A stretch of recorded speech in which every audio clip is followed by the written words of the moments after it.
Hello, welcome back to our media channel, and I'm your host Mercy. I'm here with my guests for the day, Courage. Courage, thank you for joining me today. Thank you for joining me. How are you feeling? Okay, it's weekend, so I'm getting ready for especially for the FA Cup. And then the clash between the FA Cup winners and Premier League winners. Exactly. FA Community Shield. Yes. We'll bring you the update, live watch along updates on that on Sunday. That is. So we'll bring you the update on that. But today we want to discuss some of the latest in the world of transfer and also some of the stories in football that are making the headlines. Now for transfer, one of the news that I think has shocking the social media world a bit is, Barcelona and Iñigo Martínez. Iñigo Martínez has completed a move to Al-Nasr, a free agent that is a free move to Al-Nasr. And according to some of the communications that we are reading online, it says that in his contract, it had a secret clause that meant that if any Saudi club, makes a move for him, he has the right to sign for them. So I think once it was time to renew the contract, he activated that secret clause. Now it begs me to ask, does this further, the Saudi influence in football, including a secret clause in someone's, contract renewal, that's a big thing. And even getting the player for free, that's a big thing. What do you think about the Saudis' influence on world football currently? It's becoming a thing I think we all need to understand and then cope or comply with, because they managed to scoop some of the toppest players, not only in Spain or England, but all the federations. Yes. So it's something that we need to be aware of. We just need to accept them as one of the top leagues in the world as at now, because they even claim Cristiano Ronaldo, the ambassador, he even claims they are much higher than the French league. And exactly, he's made those statements. Yes, so time and again. Yes, so we don't need to underrate them any further. We just have to consider them as one of the threats or one of the potential buyers of any player at all. They'll be able to convince any player at all, no matter what team you play for, your caliber, because we even knew that Cristiano Ronaldo could move there. The likes of Brozovic, Angelo at the age of 20 years old, a prospect from Brazil. He's in a lot of work, but he has also come out to say that he's not the one who picks up the phone. He's not the one who puts in the word for these transfers that we keep seeing, especially to ourselves. This Saudi Arabian move. Exactly. Ronaldo was the first player to move, the first well-known player to move from Europe straight to the Saudi Arabian league, and then others follow suits just like that. But then Saudi Arabia, right? It's just two big teams, Al Hilal and Al-Nasr. There's not much. I think there are how many teams? It's just two. I think Benzema plays for. But come on, how many times have they been in the games? Yes. Al Hilal, we know. So it's like. But I'll compare the. I said Camel League. see. I don't know why it's always on my mouth. I disassociate myself from this comment. What do you mean by Camel? I don't know any time to say the Saudi League, then I don't know, Camel League just come out of there. So I'll say I don't say the Camel League. The Saudi Arabian League is similar to the La Liga. There are other big teams, relatively bigger teams, but then the whole league is centered around just two teams. So fans can literally mention 10 La Liga teams off the top of their head. Now, can we do same for Saudi? Yes, we can. Mention 5. So, you go to Saudi Arabia, they have two dominant teams.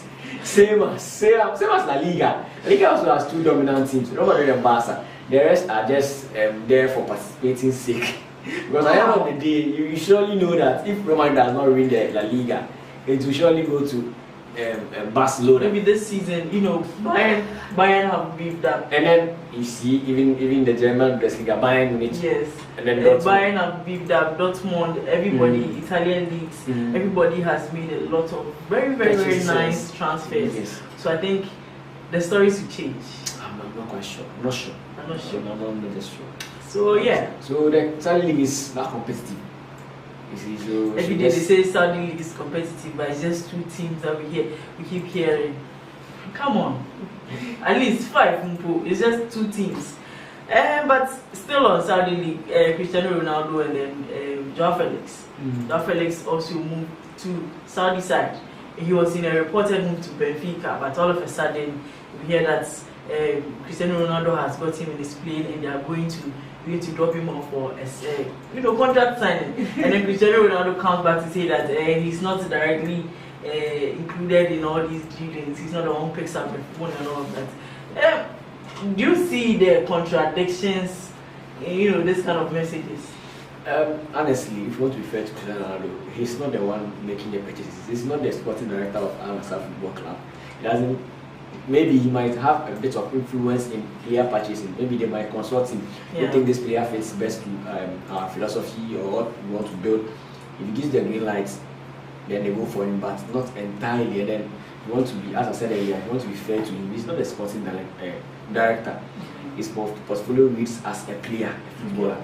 So he doesn't do all those purchasing and buying of players, signing of coaches. He doesn't do that. But I think when he puts in the word, the club definitely, because it's part of his contract, and then he wants to win. He wants to win a trophy at least with Saga. He still wants to participate in the World Cup. World Cup, and then no, the World actual World Cup. Next year. 2026. Yes, he wants to. He has a very huge chance of. Are you sure? Winning. I'm not too sure about winning, but he has a huge chance of getting on the squad. Because someone just declared that he wants to go, and they are already telling him that. The Portuguese team, I don't think they have that. The quality. The bond is not. The telepathy is very, very low. The telepathy is what I think teams are missing. Because you can't tell me you are playing very well at club level and then national level. Yes. You just can't bring yourself to building a club. That coach won't help them because, see, a team like PSG has built a perfect midfield duo for you in the person of Vitinha and then John. So what do? You copy. You copy and paste. And then paste. Exactly. And then you take so PSG plays terrain. You also play terrain. So when you copy the two and paste, you have an upgrade. To me, an upgrade in the name of Fernandes. What's his name? Alejandro. No, Bruno Fernandes. Bruno, okay. You have an upgrade in the person of Bruno Fernandes in place of Fabian Ruiz. Okay. So it's just copy and paste, minus and plus one. That's all. But then you know what he does? He pushes João Neves to right side of defense, and then he leaves Vitinha alone. So what is the telepathy? Vitinha works better with João Neves, yes, and then he knows him very, very, very well. He knows how mobile he is, how positional they position themselves and all those. So it's looking like this 2026 World Cup is going to be another sad story for the Portuguese side. Already our players have become depleted. Their team has become depleted already because a player like Ronaldo wants the World Cup. Joao Felix, he's moved to the Saudi League. I mean, he's running away from relatively a tougher. He's running away from all the competition. He's just going to have fun. And he had a player rating of 8.4 yesterday in their game. They played against Rio. That was a friendly game against one of the Portuguese average clubs. You see, so if you want to translate this same performance into the national team and then go and compete against the likes of France, Argentina, Germany, England, the English national team is also on the rise. Yeah. So, what was the guarantee that you are going to even make it out of the group stages, progress to the quarterfinal, and then even the semi before the final? This one there looks like someone's dream is already working. Yes, so the team itself needs to back up, and then yes, you need to set the agenda for themselves that you want to do this, and then but if they are all depending maybe the agenda is Cristiano Ronaldo, or maybe they think Cristiano Ronaldo needs it more, so he should not beg or please them. Then no, I think he should make it a responsibility to bring the team together. That was what Lionel Messi did in 2022. So I will say Ronaldo he needed it several times. He needed it, so he built that team. Because before then, most of the players, nobody knew about them. Nobody knew that they could even play to that level. So I think it all still comes back to Cristiano Ronaldo. Is he going to be able to build the team for the dream that he wants to achieve? It's a question that I think you answer in the coming weeks. And so, away from Saudi and the Saudi talks, AC Milan, Álvaro Morata is in the move to Como. So downgrade or upgrade? Oh, obviously. He went to Turkey, Galatasaray. Yeah. And then Osimhen went to displace him, and then he's back to. He actually went on loan. So even if you and I are moving from Milan or Galatasaray to Como, it's still a downgrade. You know, this guy, his trajectory, he's been to one of the best teams in the world in recent years. Because he started off with Atletico Madrid with their junior team, then came into the senior team. After a few years, Real Madrid purchased him. He won a couple of trophies, including the Champions League. Then he went to Juventus. Where he wanted to relaunch his career and then become the main key form in attack. He couldn't perform quite well. He came back. Was that the time Cristiano Ronaldo was around? No. He couldn't even do that. Yes. He came back to Real Madrid. The Chelsea bought him for a record of 60 million, 69 million. That was the then record for the most expensive striker in the whole of the Premier League. He came misfiring each day and day out, and then he got sold by Chelsea again to Juventus. He went to Juventus again for a second spell. He didn't do well. Went back to Atletico Madrid. His second spell again there. He didn't do well. So he had a crazy run. Yes. I think we should be thanking his agent. She should be praying for his agent and then thanking him for having such an agent with such potential. This is crazy. Because the player in question is just an average player, but then manages to get into very, very good team. This is the least club he has played for since his emergence is Como. And this is a new club. A new club, yes, that's for Chester. So a total downgrade is what you're trying to say. Yes, but then that's his level. That's when he fits better.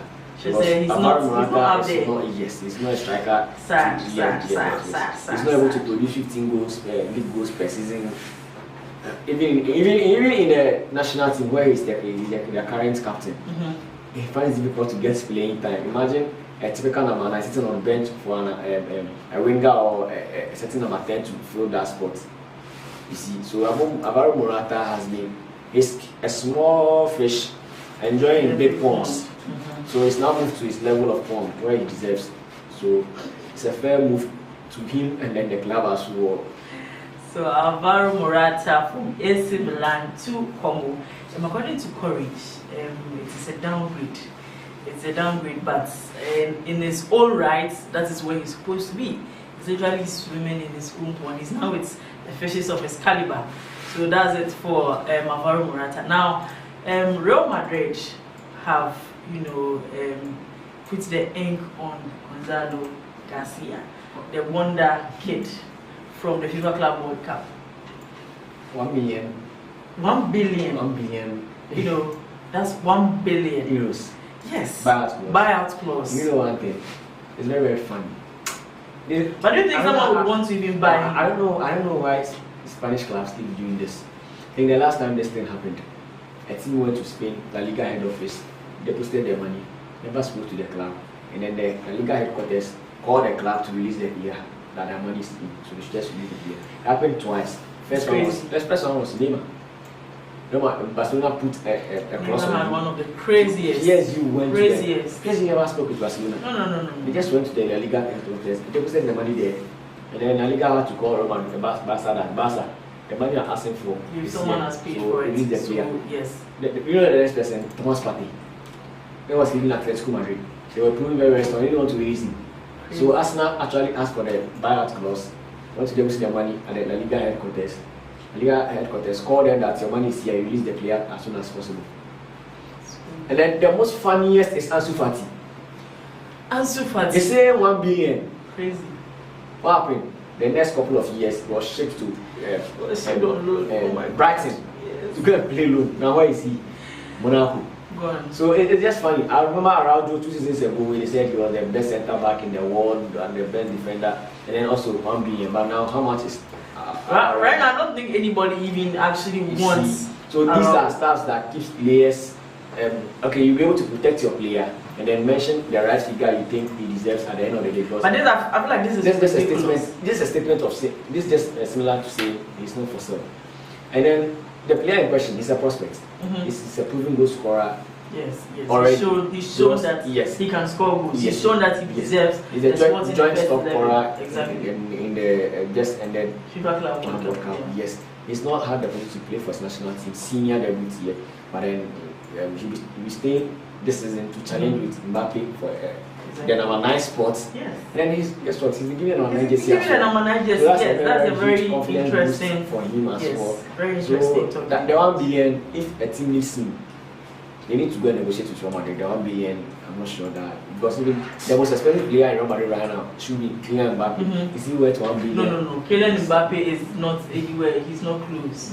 It's about 150 million. Even if you combine 3 Real Madrid players, what's his name? Jude Bellingham, Vinicius, Mbappe, they are still not worth 1 billion. So it's just a way of saying maybe Real Madrid needs that money to raise Vinicius's pay. It's just a way of saying if you didn't come to us for face-to-face negotiation. Yeah, I get that. So we also have Gonzalo García also in the news for his reported 1 billion buyout clause by his club, and he's also been given the number 9 jersey that this boy has been asking for. Hendrik has been asking for. Hendrik is also somewhere in marriage wonderland enjoying himself, but someone has taken his number 9 jersey while he's enjoying his honeymoon. So that's it for also Real Madrid. But still in Spain, Barcelona are having issues with Marc and Ter Stegen, and everybody is putting their 2 cents. I want to hear from you.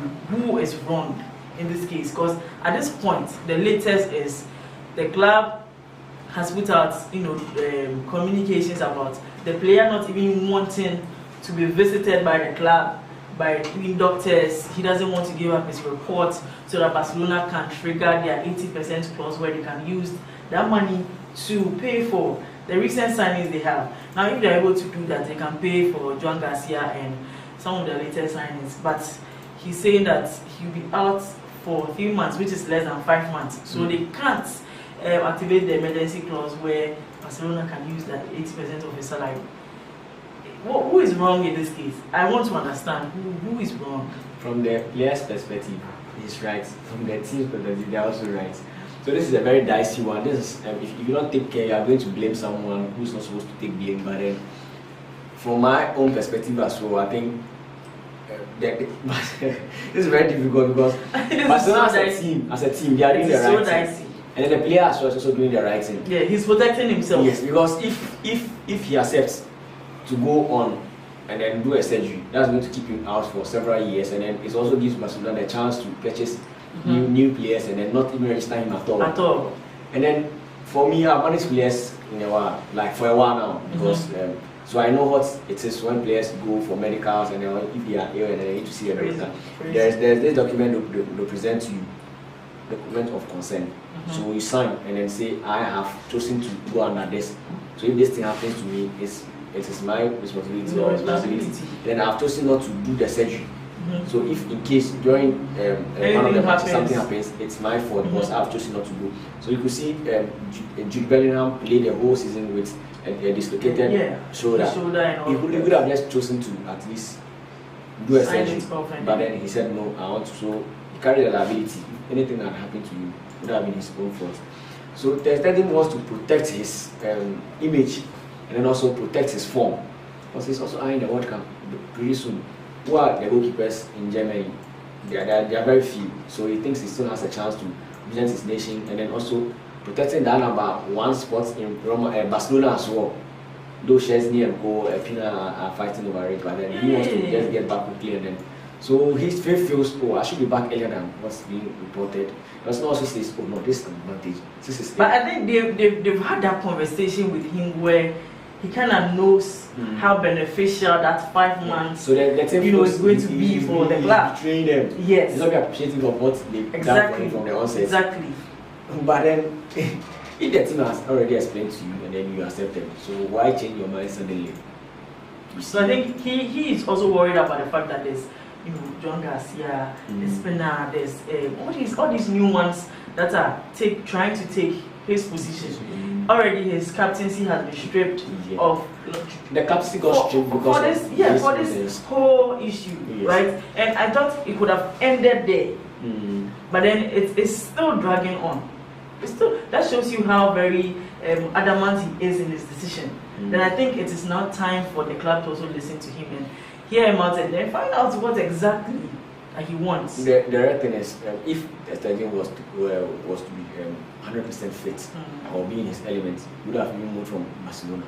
You see the problem? Or there was no way, and this guy Chelsea will really come at the first place. But he just needs to accept that. See, I'm past prime. Seasons come. Yes, let me just move on, and then even if it's Saudi or something, let me just go and try my luck there. And then, but then the more you stay there, then the other keepers doing better than you, and then the goalkeeper. Right now, all the goalkeepers are actually doing better. One thing about goalkeepers is you only get to select one goalkeeper, but then on field there are 10 other players. So you are just unfortunate to be a goalkeeper and then find yourself in this situation. You're meant to give someone a chance, the person impresses. You are going to be relegated to the bench. Exactly. Yes, so I understand how he feels and then also how the team also feels. Okay. Away from all these other conversations, Thomas Partey. Thomas Partey has been granted bail finally and also completed his move to Villarreal from Arsenal. He's back in La Liga after spending years in Premier League. Do you think he's going to make it there? I mean, bearing his current assault case and all of that, he actually has a new baby. I think he has a whole family. How do you think he's feeling right now? He's a mental coach for mental toughness. He was I watched some of his recent videos, his first day in training, and then how his body language is not the best. He's very, very down, and physically too, he looks very, very drained. Like he's not in the right state as we speak now. And then looking at what he'll be going through for some couple of days, it will be even tougher than now. What is coming is bigger than. What is coming is definitely big. The moment he steps on the field, when he gets a touch on the ball, they'll boo him. But then, as in, if you succeed in Spain is no new area to Thomas Partey. Exactly. That's where he actually started his European career. Yeah. He's been there for years, decades before moving to England and going back. So the reception, everything is supposed to be very, very sweet one. But then this unfortunate incident is what is going to ruin it. And then I just pray he's able to ignore them as much as possible. Then concentrate on have the mental fortitude to be able to navigate that, because these assault charges, they are big. The media does not go easy. The fans don't make it easy. Literally, nobody gives you the space to breathe, because right now there's no been any definitive answers for this case. It's just a bill with conditions that have been set. He's not supposed to travel out of the country. He's not supposed to go close to the women, and all of those. Wearing GPS exactly. He's literally a prison. Even though he has freedom. Yes. He's literally in some sort of prison, and I'm sure mentally he'll feel the effect of that. I just hope that he's able to. But I need to put in some 2-3 matches, and then I think the pressure will come down. True. The fans will start to have some belief in him. Yes, because if you give some very, very 2 good or 3 good performances, they tend to forget. Are you sure football fans forget? Oh yes, sometimes they do. Are you sure? Yes, if he puts in 2 very, very good performances back to back, you say no, this guy is here to help our team. Okay, I really hope the hate and all of that tones down a bit for that particular story. Now, away from Thomas Partey, Son also goes to LAFC. Son goes to LAFC. Do you think he just went there to relax, or he's going to play competitively at USA, American side? Los Angeles is a very good team.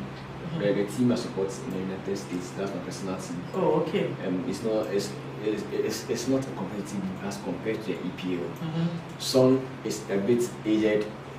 He's achieved something at least with Tottenham Hotspur, so it's not supposed to be that much of a news if he said, "Oh, okay, I'm done and then I'm leaving."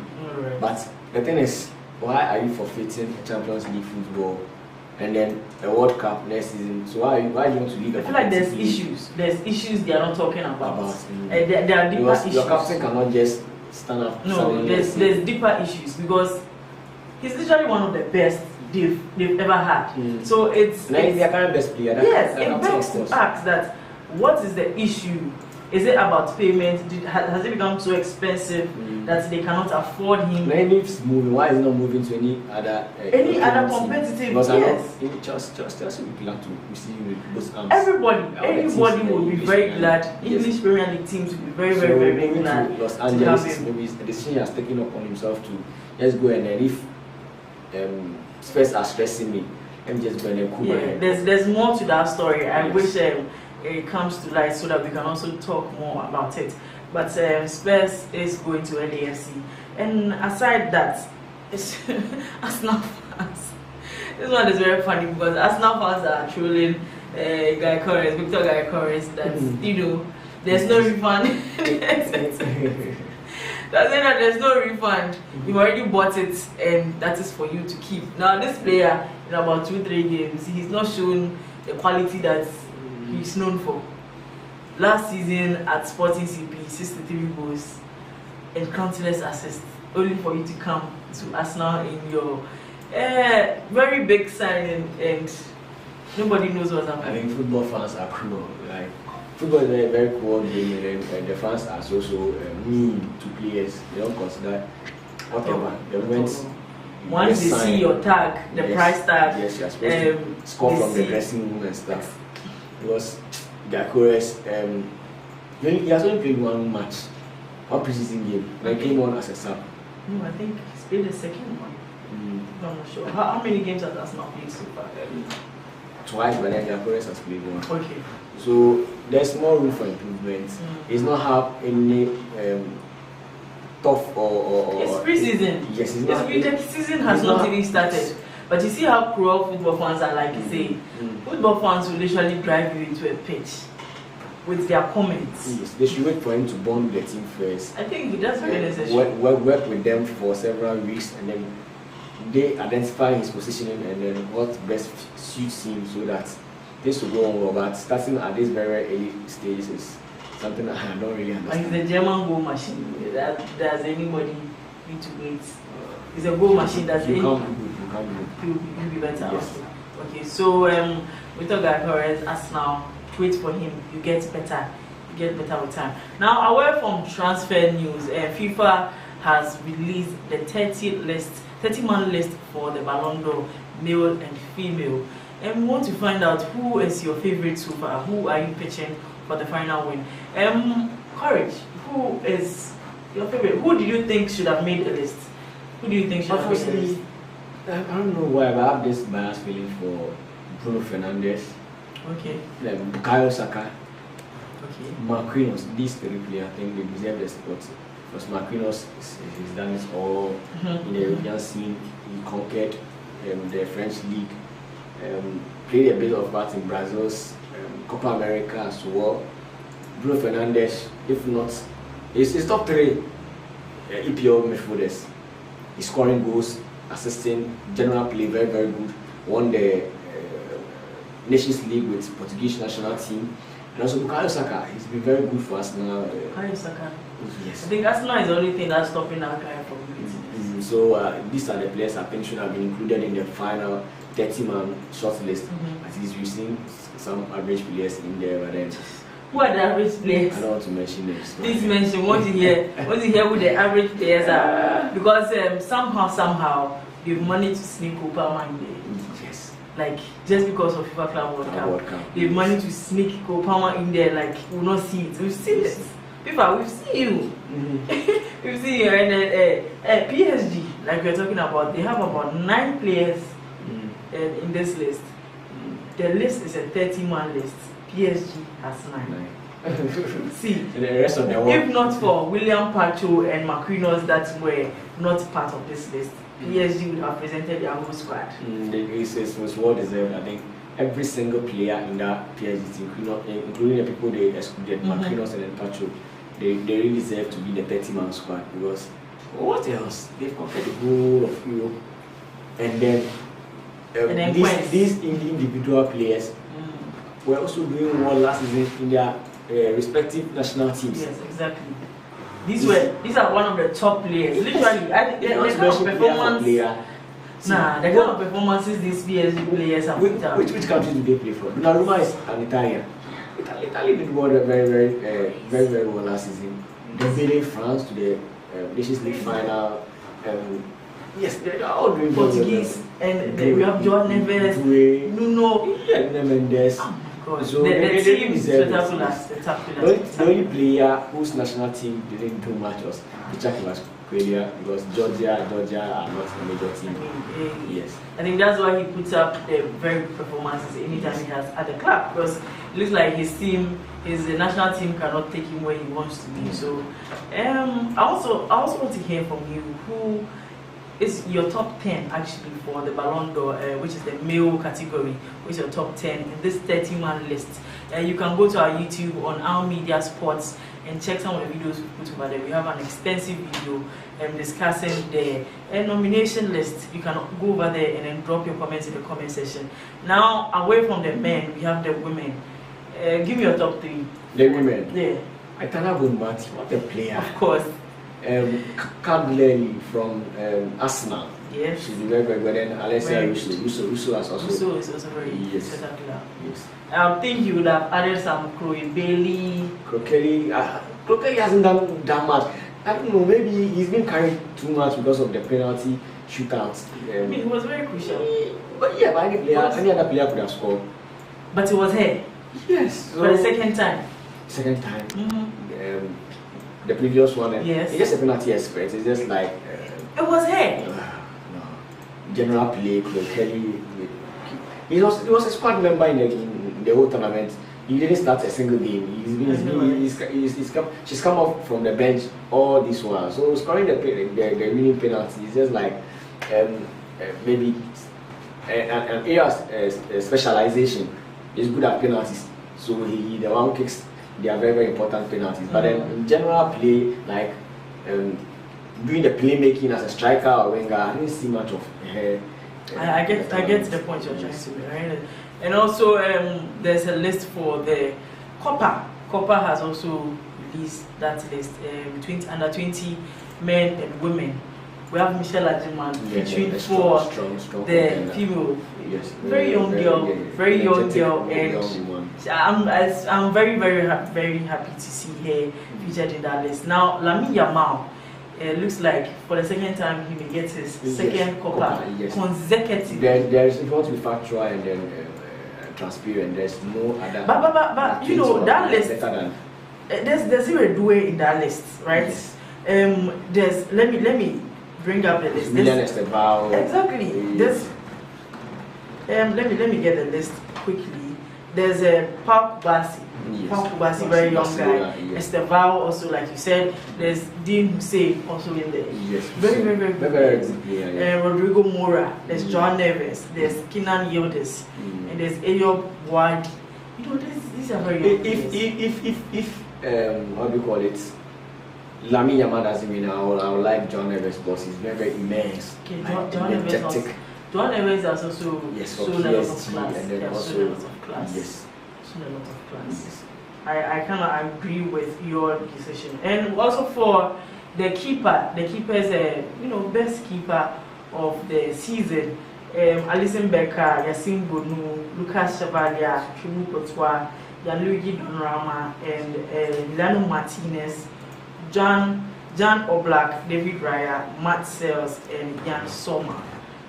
Who else do you think should David Raya? I have a soft spot for that goalkeeper. Arsenal was second in the Premier League. They went as far as semi-finals. Okay. They got eliminated by Real Madrid. Quarter-final. Yeah. I watched that match. I think it was very semi-final. Yes, it was. They got eliminated by the eventual winners PSG. Yes, and then so he did very well in his national team. He won the European Championship with Spain. So David Raya, I think, is the highest contender for me. He is my pick. Okay, we have Donnarumma. He's done very well at club level, but then I haven't seen much of him in the national team. Italy hasn't achieved that much. They didn't do quite well last year. So his only performance, his highlights will be in the Champions League and also the Club World Cup. And then out of national team jerseys, because these players are supposed to be measured to be able to achieve with both club and then country.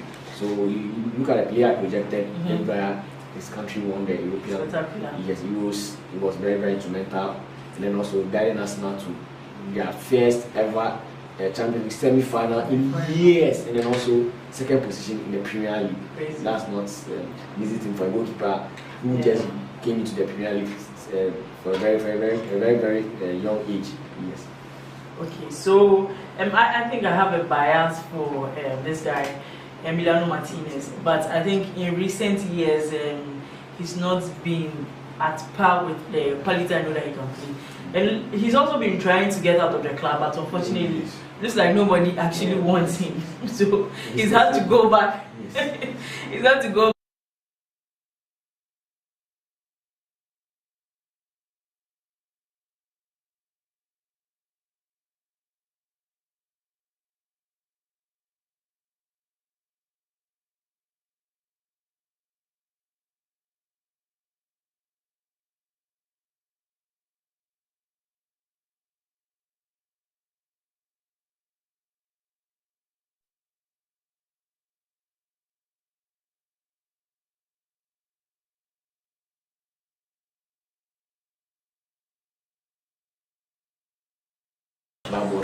But do you think Chelsea will get a bias because they won their world champions? Do you think they didn't win the league?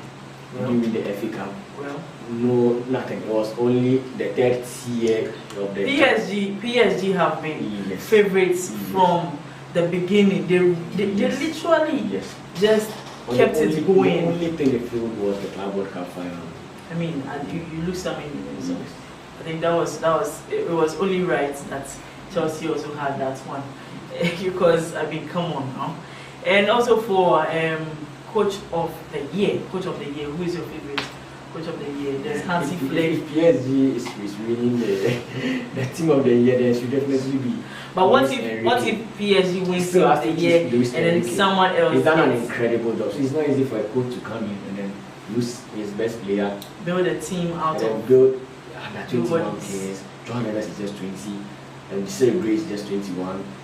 Zem Emery, Dembele as the maximum, Mascalia coming from Napoli, and then try to bond them and then get that kind of telepathy. He literally built the team from ground up. Yes. From ground up. He brought in William Pacho, Nuno Mendes transformed him, Hakimi, and yes, so he did it all last season, so I think he deserves it. Okay.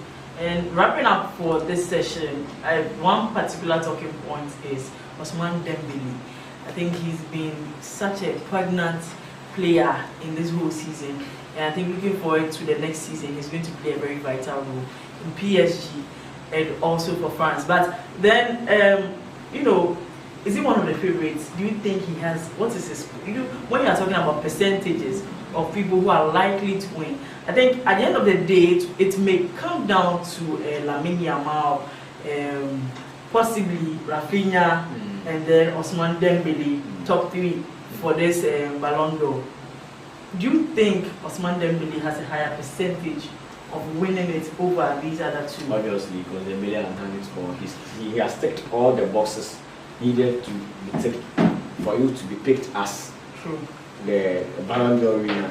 And then his percentage, if I want to, I would say maybe some 55, 56%. He gets the majority, and then the rest shares the rest, get to share the rest. But let's not forget, Lamine Yamal has, if you're talking about crowd favorites, one that the crowd is likely to Lamine favor. Yamal is mostly because of his age. Yeah, people would say yes. Yeah, 17. At his age. Yes, that Dembele also started Dembele also started very young like him, so it's not anything special. I remember Luke Shaw telling him he also started professional football at the age of 16. You're not any special. So yes, it's just football. But at the age of 16, did he have a Nations Cup? Did he have Euros? Dembele is the Ballon d'Or. I don't care who Dembele is or what he has done. I think on the 22nd of September we shall finally see who deserves what and who wins what. But before that, I want to hear your in your comments who has made the people that have made the list. We have, like I said, we have a comprehensive list on our YouTube. You can go there and watch the video. But also on this video, you can drop your comments in the comment section below. Who made the list? Who you expected to have made the list? Me, I've given my top 3, which is Rafinha, Lamine Yamal, and then Ousmane Dembele. Coverage says that he thinks that Ousmane Dembele is definitely going to win the Ballon d'Or 2025. I also want to hear from you. Who do you think is going to win the ultimate Ballon d'Or? Also for the females as well, and all the other categories. I want to hear from you what you think. Thank you so much for joining us on today's session. Courage, thank you for joining me. And I hope to have some more exciting times with you in the future. So stick and stay with us, and bye for now.